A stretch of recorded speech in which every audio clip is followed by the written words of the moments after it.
Hey, how's it going? Welcome back to Uncommon Pallor, and welcome to 2023. I hope everyone had a good holiday and a happy new year and all that stuff. I haven't uploaded in a while. I was hoping to get one out over the Christmas holidays, but unfortunately, the newest addition to my cat menagerie went into heat for the first time and was completely incorrigible. I could have done a video while she was in heat, but it would have basically amounted to me sitting here talking about records with what appeared to be the singer from Life of Agony doing a pre-show warm-up in the back, in the background while listening to Merzbow. Yeah, not conducive whatsoever. So, having said that, first video of 2023 might as well be the vinyl tag. I've done it every other year. I've been uploading these videos, so why should this year be any different, right? So, there's 20 questions. Got them in front of me here.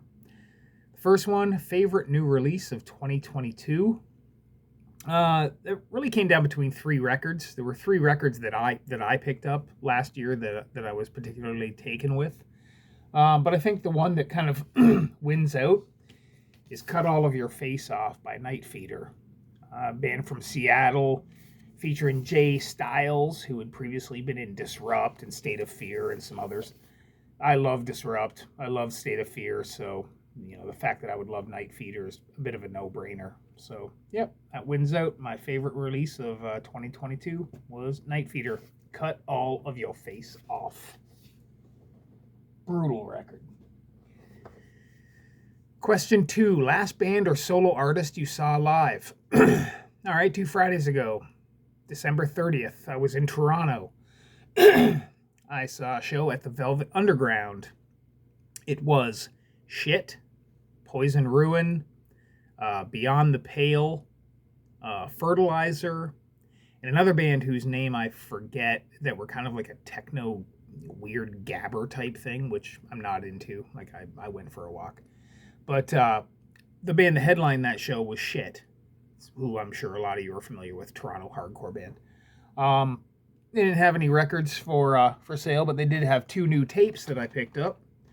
One being their 2023 demo, and one being a live tape. It's them playing live in Athens, Greece. So, yeah, 2 new S.H.I.T tapes.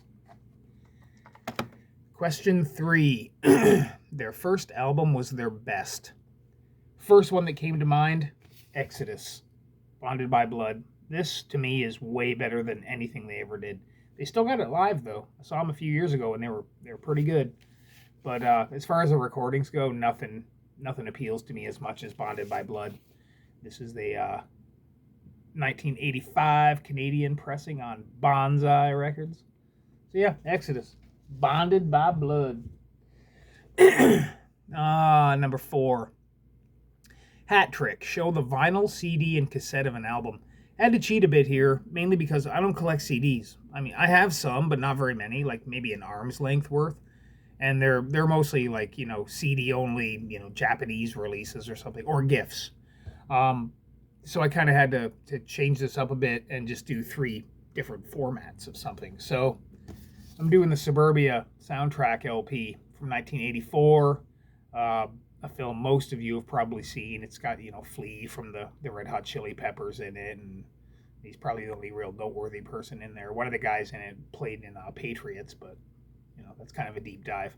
But anyways, A side of this, 3 Orange County bands. You got TSOL, DI, and the Vandals. Side B is the score of the movie by Alex Gibson, who was in a band called the Bee People that you might know from the weird B side of the Let Them Eat Jelly Beans compilation. But yeah, film that I watched a lot when I was a kid. So there's the LP of it. But I have the film itself on VHS. And I have it on Blu-ray. So yeah, that's the best I could do. I can't do I have tons where I have the LP and the cassette, but the CD's a bit of a stumbling point for me. Number 5. Album that starts and ends with the same letter. American Paranoia by Attitude Adjustment. It's Pussmort Records, 1986. Crossover band, leans kind of more into the hardcore side of crossover than the metal side. Good enough for Pusshead, good enough for me. Attitude Adjustment, American Paranoia. Number 6, Born in the Same Year as You. Now, I consulted the Fossil record, and there weren't a lot of musicians that were born in the same year as me that I could just readily pull out, releases by them. I think like the drummer of Offspring was born in the same year as I was. Dolores O'Riordan from the Cranberries, another member of the Cranberries, so there's two of them that were born in the same year as me. But then I noticed Fenriz from Darkthrone, Norwegian metal band. He was born in the same year as me. So here's Darkthrone's, I believe their first record, Soulside Journey, originally released in 2001. This is a 2012 repress, I believe, on Peaceville. But yeah, sludgy, black metal-y kind of stuff. Am I the only one that thinks Fenriz looks like Kid Rock? Because he does. Like, he totally does. But I've never heard anyone else say it. But yeah, Fenriz looks like a Norwegian version of Kid Rock. Number 7, most listened to album in 2022. I gotta go with a classic for me, Angry Samoans, Back from Samoa. It's I'm sure a lot of people know about them, but LA punk band. This is an original pressing from 1982 on Bad Trip Records. Just perfect, short songs, snotty punk, well played. The record's short, which is good for a person with a really short attention span, such as myself. It's really well produced. It's perfect in every way for the style of music that it is. Yeah, so I've listened to this, a lot forever, and I still listen to it a lot today. So Angry Samoans, Back from Samoa. Most listened to artist in 2022. And this was a tough one for me because with the genres of music that I predominantly listen to, there aren't a lot of solo artists. You have, like somebody like Elvis Costello in The Attractions, but he's with The Attractions. Once he became just Elvis Costello, his stuff doesn't really interest me. So it was a bit of a challenge, and then I thought, when I read, I listen to Kate Bush, so Kate Bush it is. And this is the record I tend to listen to the most for some reason. I have a few of her records, but this is the one I kind of gravitate to. It's The Kick Inside, 1978 pressing, Canadian one on Harvest Records. I remember back in the day, back in the 80s, when cable TV was first beginning to be a thing. Here in Ontario, we had two cable TV networks. We had First Choice and we had Super Channel, which eventually merged and became Super Choice. But the one that we had at my parents' house, they would always show a live Kate Bush concert, and for some reason it just stuck with me because she's just really good at what she does. A very haunting voice. She's kind of a musical genius, if I dare say. But yeah, Kate Bush. I don't really listen to too many other solo artists. Joanna went once in a while, but yeah. Number 9, Australian artist or band. Going with the classic here, Radio Birdman, the essential Radio Birdman, 1974 to 1978. It's on Sub Pop. It's a double LP plus a 7-inch. Just classic Australian rock and roll. Dennis Tech is a fantastic guitar player. The solo in Murder City Nights, one of my favorite guitar solos ever. But yeah, put these guys and the Saints up there, unbeatable. Surprising purchase of 2022. Now, I don't really care for spoken word a whole lot. I have a couple of spoken word records, but they're ones that I've, found at thrift stores or something, or in like a literal dollar bin, and I'll pick them up just to have them. But this one piqued my interest because I knew it was going to be weird. It's Roy Garrett. It's Hot Rod to Hell with music by Parrish. Now, Roy Garrett was a dude from New Jersey. He moved to New York City in the 70s and became a dancer. And that eventually turned into him being a gay porn star. But he wrote a lot of poetry over the course of his life. And this is a lot of that poetry set to a weird score type thing by this Parrish guy who is a producer that's worked with like the Village People and Michael Jackson and Gloria Gaynor and all kinds of artists. But it's super, super weird. it's disturbing at times. Just the harsh realities of being, gay and in the 70s and 80s, in a huge city. Like some of the shit this guy went through, insane. But all in all, super weird record. If you have the right people around, it'll make them super uncomfortable, which I happen to like. So yeah, Roy Garrett, Hot Rod to Hell. He ended up dying from AIDS in 1992, unfortunately, but that's a good thing to leave behind because it's fucking weird. Artist or band you're complete on? I'm going Viletones. Talked about them lots on here. Classic Toronto punk band, first wave Toronto punk band. They started their whole thing off with Screamin' Fist 7-inch on Vile Records. Second 7-inch, Look Back in Anger. Then you have this one that came out in like 2012, but it's Auschwitz Jerk. It's on Distortions Records. It's their earliest recorded material, like demo material. But then you have the 12-inch of Screamin' Fist on Montreco. You have the Saturday Night, Sunday Morning, the live LP, which appears to be the rarest of the Viletones records. I never see this thing turn up. I've never seen it turn up aside from when I bought this one. Then you have It's My Party and I'll Die If I Want To, which is, I believe it's an Italian bootleg that I picked up a while back. And then you have the one that most people, quite a few people that I've seen on YouTube have picked this up. Fleurs Du Mal, which came out on Artifix Records like last year.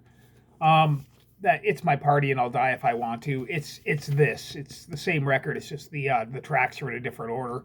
And this all originally came out as a CD way back when, but like I said, I don't collect CDs.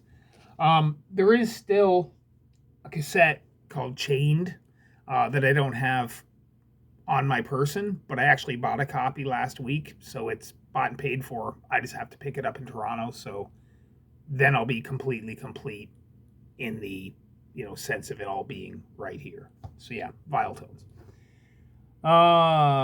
Number 12, a great run of 3 albums. I'm going with the Marked Men.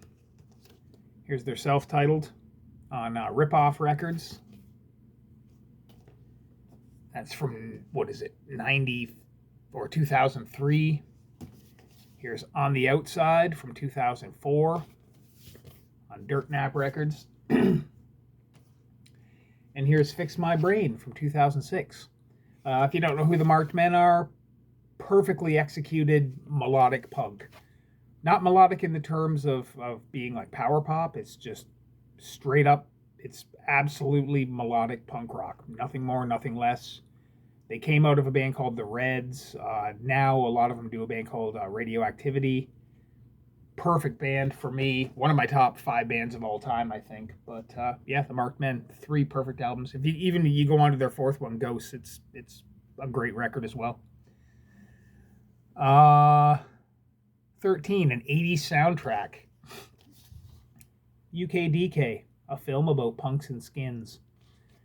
Again, like I was saying about the early cable channels here in Ontario, they showed this as well, and that kind of opened up a whole new world of punk for me at the time.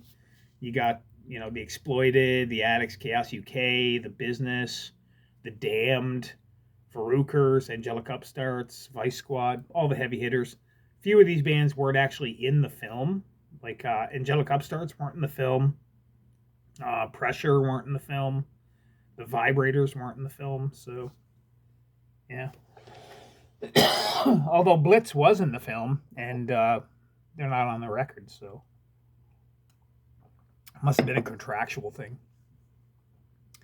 14, we lost them in 2022. Immediately, Gordy Lewis from Teenage Head came to mind. There's their self-titled record. Kind of hit close to home because they're from close to home. They're kind of a semi-local band, one that I've been aware of my entire life. The first punk band that I ever saw live. and he was murdered in his apartment earlier this year, and his son was arrested for it. And that's the last I heard about it. But huge loss to the Ontario and global punk community, really. um, 15 disappointing purchase in 2022. I'm going with the Shades 12-inch by Stalled Minds. Still an okay record, but it was disappointing to me in that I fucking love their 7-inch. It's so good, and I was so stoked to get this, and I had to wait. It didn't seem to come out when it was supposed to. It came out a lot later, and I waited and I waited. I ordered it and I got it, and it's not quite the same. It's kind of lost the feel that they had with the 7-inch. There was kind of a more somber, almost like a haunting, melancholic feel. It's still a little sad sacky on this record, but it's a lot brighter sounding. The production's a lot brighter in it. It just doesn't do it as much for me. Good record, but it was disappointing compared to the 7-inch. It's a French band. Members are also in a hardcore band called Youth Avoiders, who are really good, but disappointing. Number 16, non-vinyl purchase. I'm gonna go with this Blu-ray of Polystyrene. I Am a Cliché. Polystyrene, obviously the singer of X-Ray Specs. This documentary, it's told from the perspective of her daughter, who, upon Polystyrene's death, her daughter started going through her stuff and kind of piecing together her mother's life. And it's pretty cool. It's pretty sad at times when you see that she had to deal with the mental illness that she had to deal with and whatnot.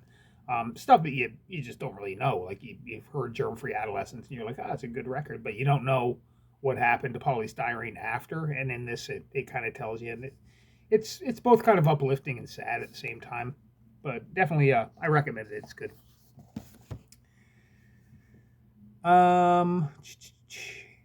You found a grail. I found a fucking lot of them in 2022.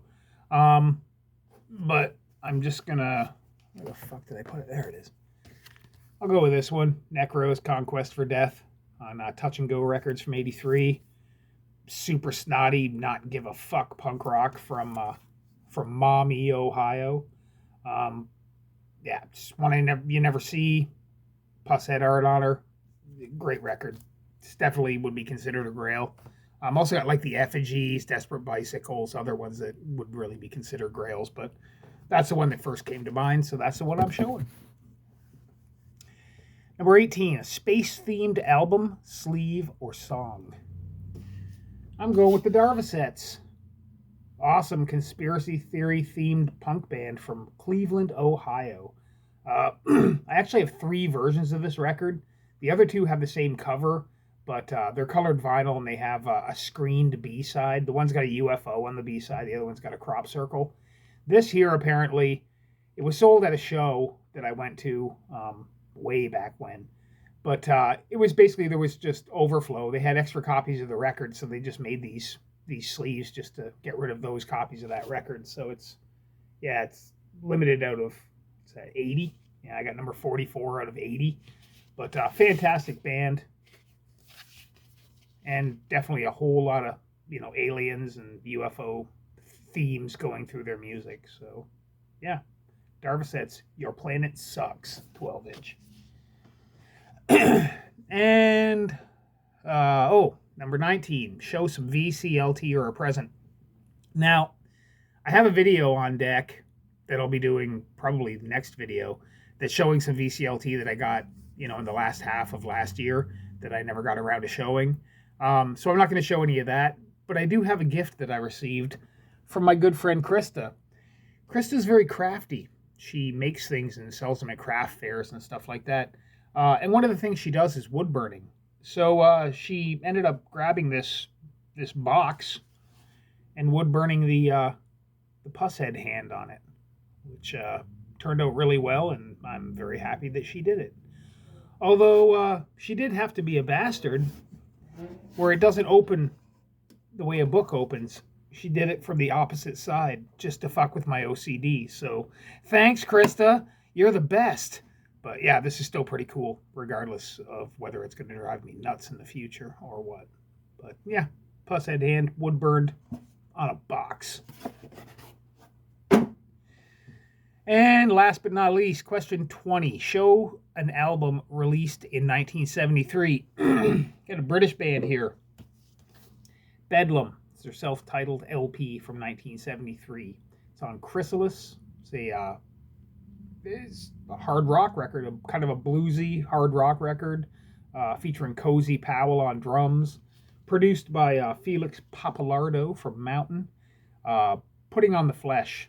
That's my jam on this one, but it's a good record. Cover's super weird, but yeah, this came out in 1973. Bedlam, and that's the vinyl tag for 2023. I'll see you later.